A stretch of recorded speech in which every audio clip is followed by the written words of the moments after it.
It works if I press it, so I will hold on to. There we go. Seamless. Thank you very much. Item number 2 then, in which case, announcements. I've got just 3 brief things I just wanted to mention if I could, and then if anybody else has got anything else, please do let me know. I want to start with just with a brief statement about DSA, Doncaster Sheffield, and update both board members and anybody watching, listening, on where we are with the airport situation. So I want to start just by reiterating, for the avoidance of any doubt, along with I know all of you, that I want to see DSA thrive as a working commercial private sector led airport. DSA's future does rely on national, regional and local government working together alongside the private sector. So let me just outline what we're doing, and then I'll move on to what we've done in the past to support the airport very briefly, and support Peel Group, and what we have the powers to do as well. So firstly, a working group has been set up. So the group is made up of a senior team from this organisation, the SYMCA, from Doncaster Council, and representatives from Peel. Sadly, government have chosen not to join that at this point. Their first meeting is this afternoon, and their job is to examine all options to keep DSA open as an airport. Secondly, the MCA has a long history of support for DSA and for Peel. Back in 2017, we helped fund the construction of the Great Yorkshire Way to the tune of £9 million. We provided loans worth more than £8 million to improve the car park and increase passenger capacity. We extended those loan periods and deferred all interest payments to support DSA throughout the pandemic. In 2020, we started discussions about another loan. This loan was agreed in principle, but we've been working on getting more information from Peel about how to challenge how to get through the challenge of delivering net zero and how that would be met, and to nail down technical details. We weren't able to get all that done before the mayoral election, put things on pause, not unreasonably, and since then the work has been halted by Peel, who cited changing priorities, interest rates and other issues.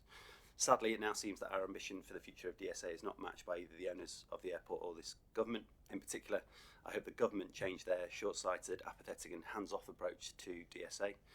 Their lack of engagement with me, with DMBC, and our negotiations with Peel so far does not fill me with much confidence. For the government to claim they've no role here is a woeful abrogation of its responsibilities, in my view. The government are part of the solution, and if they're not part of the solution, I think they're going to be part of the problem, unfortunately. Only if this organisation, Doncaster Council, Peel Group and the government work together are we going to keep DSA open for business as a thriving airport. And that's something we're absolutely committed to. I'm going to be working on as an absolute priority over the coming days and weeks. Secondly, I just wanted to congratulate Rotherham and Chris on your recent award as Most Improved Council. Fantastic, great, congratulations, well deserved. And thirdly, just wanted to publicly put on record my thanks, and I'm sure the thanks of everybody around the table, for the work of South Yorkshire Fire and Rescue and the emergency services over the last few days, and the situations they were dealing with across South Yorkshire under incredibly tough circumstances, but they've done us all proud and been an incredible team of people working on that, and I think we're all grateful to them for the work that they have done. Any other announcements before I move on? No. In which case, item number 3, please. Urgent items. Are there any urgent items, please? No, urgent items, thank you. Item number 4, items to be considered in the absence of public and press. No, thank you. Item number 5, voting rights for non-constituent members. Anything to be aware of? Thank you. Item number 6, declarations of interest by individual members in relation to any item of business on the agenda. Any declarations of interest other than standing items? Yes. Only so far as there may be projects, programs from those events. Yeah, and the same goes for everyone. Yeah, sure. Thank you. Any questions from item number 7, reports from and questions by members? No, none received in advance of the meeting. Item number 8, receipt of petitions. As of 19th of July 2022 at 2:30, no petitions been received. Any more? No. Item number 9, public questions. No. Item number 10, minutes of the meeting on June 6, 2022. Everyone happy with the minutes? Yeah. Fab. In which case they are passed. Thank you very much. Item number 11 then, financial outturn 21-22. Gareth. please. Thank you, Mayor. This is the first of three papers that take a look at where we've been in terms of our financial performance, where we are and where we forecast to be next financial year. So item 11 is the financial outturn paper, details the financial performance of the authority over 21-22. So the report notes some of the significant achievements of the authority and its partners over the last year, not least the delivery of the South Yorkshire Business Support Scheme, £52 million worth of resource stood up in 18 months and delivered in support of our business community. So it's a real success for ourselves and partners across the region. £96 million of capital investment delivered despite inflationary and supplier headwinds. Again, significant achievement. And again, we've had the receipt of new funding, not least the CRSTS settlement and the Community Renewal Fund settlement. So some significant achievements over the course of the year that is worth reflecting on. The report sets out some of the issues associated with the outturn performance that will now impact on delivery in the new financial year. And again, we've had significant slippage over the financial year 21-22 that we've reported throughout the year. That's likely to concertina into the new year, with some activity now slipping into the next financial year. We also had underspends that have said to elevate our revenue reserves at the outturn. Now, those reserves will be elevated, but they will unwind in future years as activity catches up. So happy to take any questions at that point. Any questions? No. Okay. Yep. Okay, the next paper, item 12, is our budget revision 1. So this is where we are now and how we think our financial performance will outturn in the current financial year. So we've undertaken this review after the second period of the financial year, retest expenditure assumptions, retest income assumptions. Some important movements that I'll just touch on. So we're already picking up significant capital programme underspend, so I just mentioned that in the previous paper. So our activity that slipped from last year will fall into the new year, that concertina's activity out into 23-24. So we will deliver less than we thought we would at the start of the year, and that is most prominent within our Transforming Cities Fund. And it really just reflects some of the pressures that we are seeing in the supply markets at the moment. There's a lot of capacity constraints, both internally and externally, and because of inflationary pressures, we've seen schemes that are having to adjust, revalue, engineer to make sure that they can deliver within their cost envelopes. We're also adjusted the budget upwards on our revenue side by around £15 million, and that's adjustments to reflect transport interventions that we previously discussed and the adoption of shared prosperity, multiply and boot camp funding. Like everyone else in the region, we're seeing inflationary pressures. So utility costs are almost tripling across the estate at the moment, and we have lost some grant income. So we're seeing some pressures on both income and expenditure. What is offsetting that slightly is better than anticipated investment returns. So the flip side to the pressures in the inflationary environment is increasing interest rates. Increasing interest rates means we are getting better yields on our investment income, so we're able to offset some of those pressures. So overall, key messages: slippage in the capital programme, increases in our revenue budget. Happy to take any questions. Any questions? In which case, item number 13 will do everything. Sure. Item 13 is to look ahead to the new financial year. So this is me kick-starting the budget and business planning process. Now, we seem to do this earlier and earlier every year. So this paper comes on the heels of sessions that I've held with each of the directors of finance across South Yorkshire.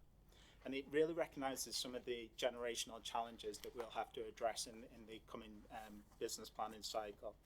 So across our local transport authority activity, we've got some real challenges ahead. We'll have to adjust to a commercially viable network and understand the position of the MCA in delivering that. We'll have to deliver the bus franchise assessment and then determine what comes after that. And we'll need to manage the wind down of the current reserve strategy. And together that means that we will need to consider, after a decade of reductions, what the transport levy needs to look like in the forthcoming financial year to meet all those aspirations that we have. So we need to kickstart that conversation. I've already had opening sessions with the directors of finance, and I'll follow that up next month as well. On the MCA side of the business, on the left side we will have to deal with the loss of some core grants. And that is a real pressing concern. These grants aren't materially significant in terms of the overall budget, but they recognise some of the only non-discretionary funding that we do have available to us. So that's really important. We know we've got opportunities around gain share, and it's really important that the place-based plans and the MCA's transformational plan that are in development serve that business planning and budget cycle in the new financial year. And we do expect that some of the inflationary pressures that we have will come to bear on the budget in the new cycle. But again, I'm hoping that some of those costs could be offset against the better than anticipated investment returns that we're generating at the moment. So I'm happy to take any questions at that point. Questions or comments? Local authorities, according to the former Secretary of State at DLUC, are getting a 2-year settlement. Will we be getting a 2-year settlement to the MCA? The MCA doesn't get settlements in the same way as local authorities, unfortunately. So most of the income streams that we do get allocated on a 1-year cycle. And some of the pressures that we do have in the current round largely came because we didn't get confirmation on grants until the new financial year had started.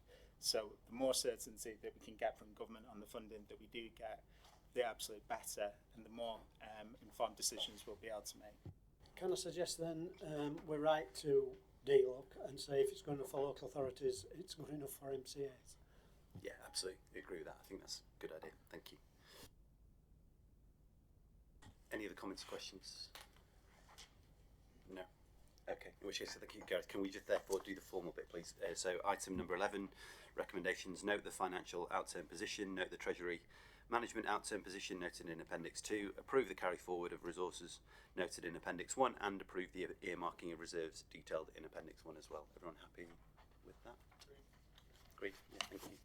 Item number 12, recommendations. Adopt the revised budget estimates and note the reduction in core income and the mitigations being considered. Everyone okay with that? Agreed? Agreed, thank you. And then item number 13, note the budget and business planning process being undertaken within the MCA. Note the significant uncertainty shaping the process and note the proposed approval timeline. Everyone happy with that? Yeah, agreed. Thank you. Thanks, Gareth. In which case, moving on to item number 14, if we could please, Colin, Blackburn, Becky, but being taken by Becky. Thank you.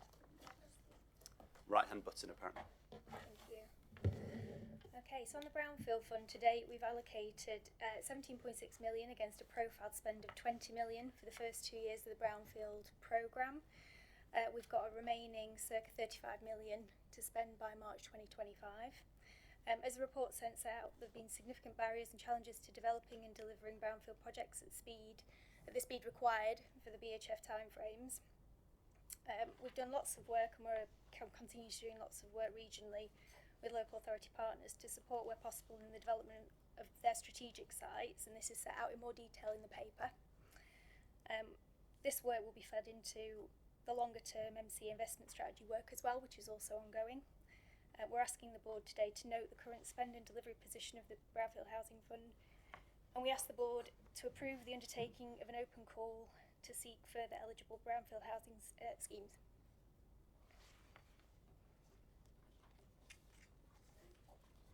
Any comments or questions?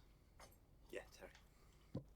Just on general comment really regarding the number of schemes, and I think it falls into I think not only the brownfield, I don't want to mix up the budget, but it's about delivering some of these capital projects and the capacity that we have to deliver these. So while I welcome the report, I am conscious of the fact that capacity issues are delivering what we need to deliver to keep ourselves on track. Thank you. Anything? No. Any other comments or questions? No? Okay, thank you. In which case, can we please note the current spend and delivery position of the Brownfield Housing Fund and the revised spend profile, and approve the undertaking of an open call to seek further eligible brownfield housing schemes for funding and investment. Agreed? Agreed. Thank you. Thanks, Becky. In which case, moving on to item number 15, tram future operating model, and Pat. Oh. Thanks, Chair. The paper sets out the work that is underway to transition from the current tram operating concession when it ends in March 2024. A future report will be coming to the MCA later in the year, setting out the options for consideration. In the meantime, SYMCA will be engaging a number of specialist advisors to support the development of those options. That's all I wanted to say on the paper. Happy to take any questions. Any comments or questions about paper? Just one, Chair, if I can, is can we have enough time, if you want, for when the report comes out, so that we've got an opportunity to have a thorough discussion, I think, here about what the future holds for the tram. I think it's a point well made. Thank you. Sorry. In which case, the only recommendation there is just to note the progress on the work being done on the operating model and the requirement for associated specialist support. So I take it we're all okay with that. Yeah. Thank you. Thanks, Steve. In which case, item number 17, please. LEP review, Ruth. 16. Jumping. There we go. Let's do 16. Let's do 16. Just checking you're all paying attention. Well done. You're all passed. Stephen, thank you. Thank you, Chair. You wouldn't want to miss this one, I'm sure. This report sets out the anticipated impact of commercial bus service changes in October when government support ends, and the options open to the MCA to mitigate the impact with the limited resources available. Given the scale of reduction planned, SYMCA does not have sufficient resources to protect all at-risk services, and the paper sets out 3 options of how the resource could be prioritised to protect services going forward. Public consultation to gain feedback on the priorities will be starting shortly and will inform the final decision of those interventions that are going to be made. Again, happy to take any questions members might have. Any comments or questions about this item? Yeah, Chris. Thank you, Chairman. I suppose just to read into the record that this is the latest indicator in how seriously we're taking the threat to our bus services. And to note, I suppose, that this will bring to just shy of £7 million, I think, the amount of South Yorkshire funding that we're putting into propping up bus services locally. And I say that as an indicator of the scale of the challenge we face come October. And I know that all of us in our own ways, but also collectively, are lobbying the government to meet that gap. But I just think it's important. This is absolutely the right thing to do to support the school bus services. But to note the amount of resource that we're putting in directly, and still we continue to face that cliff edge in October. So I just wanted to record that, really, Chair. I think, yeah, thank you. Yeah, Terry. First of all, just echo what Chris said, but we had a big debate at full council on Wednesday with all parties putting their own suggested ways going forward with the bus network. But underpinning all of that is no matter what we're putting in, is the services that we're getting back as well, and how we kind of look to challenge that going forward, because for us to lose a third of our network across this city means that we need a good comms to get out there for people who are unaware, I think, sometimes on the issues that we've got, but also I think we need a united front on the way that we tackle government on this issue with some speed. Yeah, Glenn. Yeah, thanks, Olivia.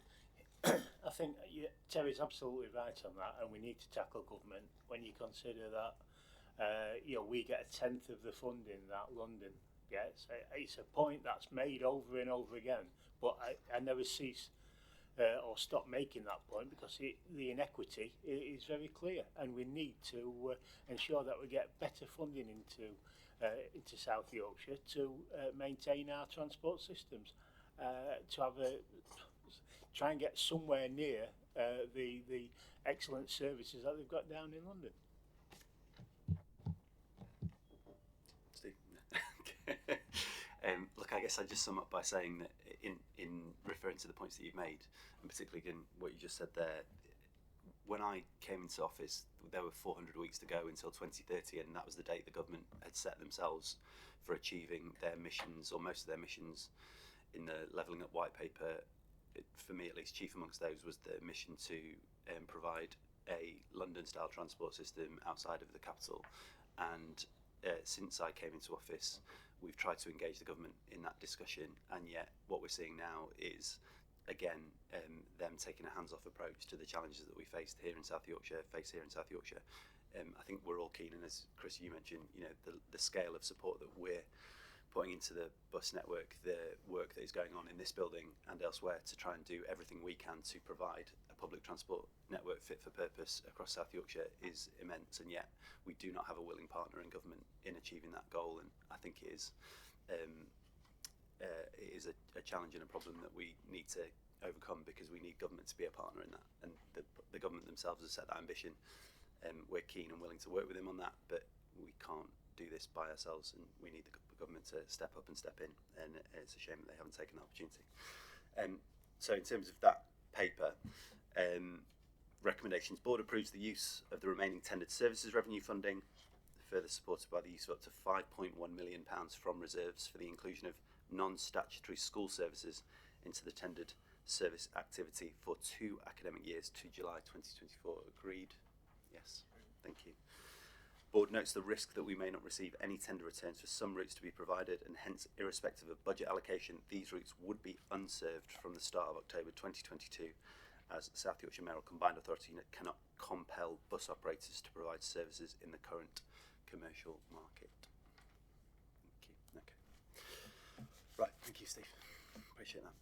Now on to item 17. Thank you, Ruth. Thank you. The LEP review paper briefly updates members on the submission we're due to make to government at the end of this week, and is seeking delegation to the head of pay service in conjunction with statutory officers in the Mayor to submit this. We will have a completed in-draft template tomorrow to circulate to leaders and chief exec and the LEP board for their comment.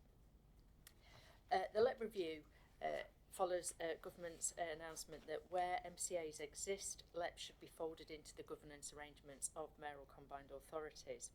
And the governance model that is already in place in South Yorkshire through thematic boards, where private sector is closely linked to MCA decision making, is a model that government desire to see in any of these arrangements. The Mayor, in conjunction with leaders in the future, will consider, however, new ways of working with the private sector that goes beyond simply governance arrangements. The integration template that we will submit will highlight the importance of the work of the MCA being supported by the private sector board, the thematic board system remaining as a way of proximity to decision making.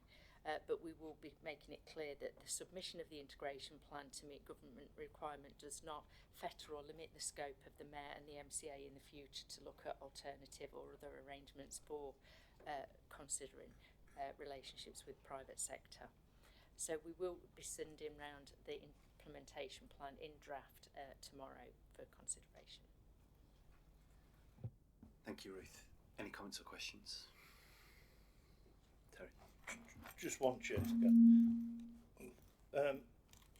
With the review and the LEP, it'd be interesting to see how this plays out with Doncaster DSA as well, how the private voice is took into these consultations, and how that will be channeled, because at the moment we're hearing a loud public voice, and that's quite rightly. I'm waiting to hear what the private voice business is going to say, and it'll be interesting through this review to see how that would fit in that kind of example. Absolutely. Lucy? Yeah, thanks, Terry. I think it's a point well made, and it's a point that's been raised by private sector members. We've got a call later on today, actually, to talk about how we can express our voice in this publicly. I think we've held back just while things are settling, and we're fully supportive, so we want to do that in the right way. Yeah. Thanks, Lucy. Any other comments or questions? No, thank you. Okay, in which case, recommendations that we note the intention to submit a completed LEP integration plan to government in line with the early deadline of the 29th of July, approve the 3 key themes of our integration plan as identified in section 2, and approve a recommendation that the final template submission is delegated to the head of paid service, Martin, in consultation with the statutory officers and the Mayor, noting to circulate the completed template to leaders for comment prior to submission. Everybody agreed? Yeah, thank you. In which case, can we move on to item number 18, please, programme approvals. Thank you, Mayor. I'm pleased to present a report today that seeks to put grant funding money to use investing into South Yorkshire. So the report seeks progression of 3 transport schemes, 2 to contract award and 1 to full business case. This includes a new tram train stop at Magna in Rotherham, 27 zero-emission buses that will operate across the region, and a public transport connectivity scheme in South Yorkshire, in Sheffield. Sorry. The report is also seeking to distribute £43 million of adult education budget. I'm happy to take any questions. Any questions or comments? No. Okay. In which case, can we please consider and approve 1. Progression of zero emission bus regional area Zebra full business case to full approval, and the award of £2.68 million grant to South Yorkshire Mayoral Combined Authority, subject to conditions detailed in the insurance summary attached to Appendix A1. Everybody agreed? Thank you. Progression of tram train Magna stop, including park and ride, full business case to full approval, and award of £6.54 million to South Yorkshire Mayoral Combined Authority, subject to conditions detailed in the insurance summary attached as Appendix A2. Everybody agreed? Great. Progression of Southwest Bus Corridors outline business case to full business case and release of development cost funding of £0.38 million grant to South Yorkshire City Council, subject to conditions set out in the insurance summary attached to Appendix A3. Everybody agreed? Thank you. Allocation of AEB detailed in section 1.5, adult education budget for those listening. Delegate, and everybody agreed? Thank you. And number 5, delegated authority to be given to the head of paid service in consultation with the section 73 and monitoring officer to enter into legal agreements for the schemes covered above, subject to funding being available. Everybody agreed? Great, thank you. Thanks, Gareth. In which case, on to item number 19, please. Annual governance statement from Ruth. Hello. So every year we are required to do a review of our annual governance framework leading to the AGS going in the accounts. I'll be very brief because this is quite detailed in the paper. This annual governance review has been conducted in line with SIP for guidance. The review was undertaken in February and March by statutory officers and management board. Findings were reported back to the Audit and Standard and Risk Committee, who are content to recommend this report to the MCA. The annual governance review is a fairly standardised form, including what's the governance framework of the MCA. And then in section 2 of the report, it looks at the sources of governance that we've had in the year, from internal and external audit, risk management, audit standard and risk committee reviews, government reviews, and self-assessment work. The internal audit assessment is significant assurance of the MCA's governance, with some improvements required, and the improvement areas are detailed in the report, which are mainly to do with supplier resilience. The report also highlights progress against the 21-22 Governance Improvement Plan, and all identified actions are completed other than one, which is the delay in the statutory dissolution of the PTE, which we'd hoped would be concluded by March, but government timetabling meant that this will be concluded now this year.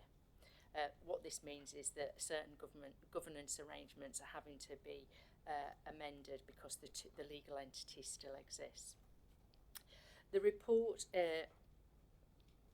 shows as well the audit actions from last year that have been acted on, and that's in section 3.2. The final sections of the annual governance report looks at some areas of governance improvement for the year 22-23 that, whilst there's none been highlighted through audit, there are 4 sort of blocks of areas that we'd like to look at. Openness and stakeholder engagement, particularly with in respect to public transport, outcomes and benefits, and ensuring that the outcomes framework that the MCA agreed is quite clearly linked to decision making, capacity development, and risk management and performance. So I'll leave it there, but this is the annual governance statement that the Audit Committee are recommending to the board. Thanks, Ruth. Any comments or questions? No? Thank you. Okay, in which case, can I ask that members consider the draft annual governance statement and governance improvement plan as recommended by the Audit Standards and Risk Committee? Everybody agreed? Great, thank you. On to item number 20, please. Code of Corporate Governance, Ruth. Thank you. So very much linked to the review. Every year we are required to update our Code of Corporate Governance if we've made any changes. So following the AGS review, we published or proposing, subject to your decision, to publish this new Code of Corporate Governance, which follows SIP for and Nolan principles. There are a number of enhancements made which link very much to the governance improvement plan work, and they're detailed in section 2.2. So the emphasis on public transport, strengthening meaningful engagement with service users, relationship building to deliver high quality plans, outcomes driving action, and more work on the assets now. We're a single organisation. So some enhancements, but that's the Code of Corporate Governance again that's been reviewed by the Audit Standards and Risk Committee. Thank you, Ruth. Any comments or questions? No? Okay. In which case, can I ask that we consider the Code of Corporate Governance Appendix A as recommended by the Audit Standard and Risk Committee. Thank you. Item number 21, please, Risk Management Framework, Ruth. So if Annual Governance Review and Code of Corporate Governance wasn't highlighted enough here, we're on to risk. So following the integration of the PTE and the MCA, one of the actions in the Governance Improvement Plan for 21-22 was to do a full and comprehensive review of risk management arrangements across what would be the new organisation supporting the MCA. We've developed a framework that covers that, which clarifies escalation routes and a process for management of risk. Work on this risk review and the new framework has been considered by the Audit and Standard and Risk Committee at their March and June meeting. The highlights, just to pull out of the report for you, are that the framework has been developed by an expert in line with ISO and Orange Book standards, so is meeting the requirements of internal and external audit. The MCA's role in accountability for risk is made more clearly and is in place with the following proposals: that the MCA receive an annual report on risk, and the MCA receive an annual report from the Audit and Standards and Risk Committee on their commentary. Internal audit, section 2.3 highlights that internal audit also did a full review of risk as we were developing this process, and they have said that they are willing to give this significant assurance with a few improvements required. One of the improvement areas that they'd like the MCA, or they recommended the MCA should consider, is whether the role of thematic boards in risk management of themes ought to be strengthened to cover risk. At the minute, that's not in the terms of reference. The rest of the paper details the framework, the escalation routes, the scoring of risk, and how risk will be reported and managed internally. Thanks, Ruth. Any comments or questions? No? Okay. In which case, can I ask that we consider the draft risk management framework as recommended by the Audit Standards and Risk Committee. On to item number 22, please. Audit Standards and Risk Committee Annual Report. Ruth again. Okay. Last year, the MCA agreed that the chair of the audit committee would be invited once a year to give a report looking back at the previous year. Unfortunately, Councillor Loft's chair of the committee can't attend today, but this is the report that he has signed off for MCA members' consideration. The report details quoracy and attendance, the work of the committee, and any issues that have arisen from the board's review of its self-assessment on its board's effectiveness. The highlights of the report are detailed in section 3, which they draw attention to the fact that there was an unqualified audit opinion for 2021. There's been a positive internal audit opinion for the work this year, which is leading to a significant assurance opinion with some improvement. The work on risk has been a major focus of its work on your behalf this year, and they've also had a panel working to oversee the integration of the PTE with the MCA to ensure that all risks have been managed through that process. As part of the member self-assessment, there was a few items that the members have drawn out for your attention. They have requested that they ought to have stronger induction into the work of the MCA for them to more effectively get up to speed and discharge their responsibilities on the audit committee on your behalf. They would like a stronger relationship with the mayor, but tempered that then with the need to balance their independence given the role in audit and standards of the committee. And they also have taken a keen eye on the work that came out or was suggested in the Levelling Up Bill, that members should be paid an allowance, and so we're waiting for that to report. And I'll leave it there. Any comments or questions for Ruth? in which case we just asked to consider the annual report and action plan to address the findings of the committee effectiveness survey. I presume we're all agreed. Thank you. On to item number 23, please. UK Shared Prosperity Fund. Felix. Thank you, Mayor. The Shared Prosperity Fund, as the board might remember when we brought this last time, is the government's main funding pot to replace European funds. It is fair to say that, having considered everything, South Yorkshire is receiving less than we otherwise would have expected if things had not changed so drastically. However, we've worked so far very closely with all our local authority partners, officers, and also partners from other organizations, many of whom have relied on European funds for many, many years. This engagement will continue. We've had some webinars already.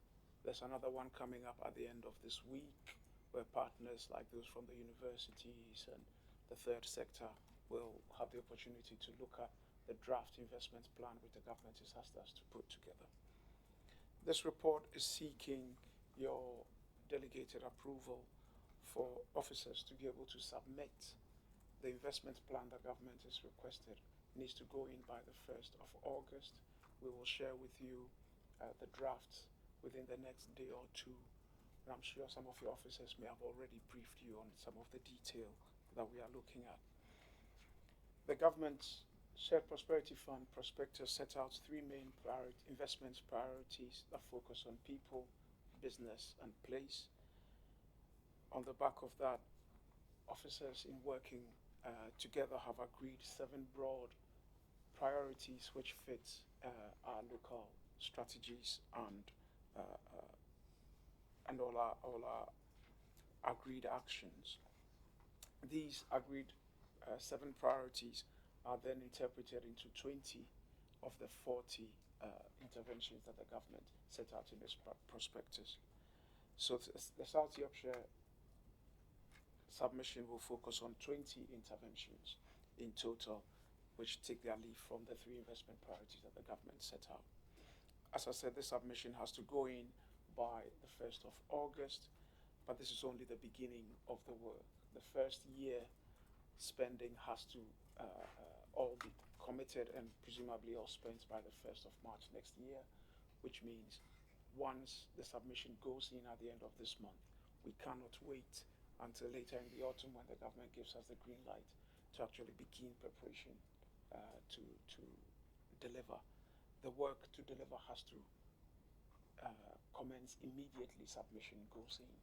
So we'll be working all the way through August in anticipation of the green light from central government.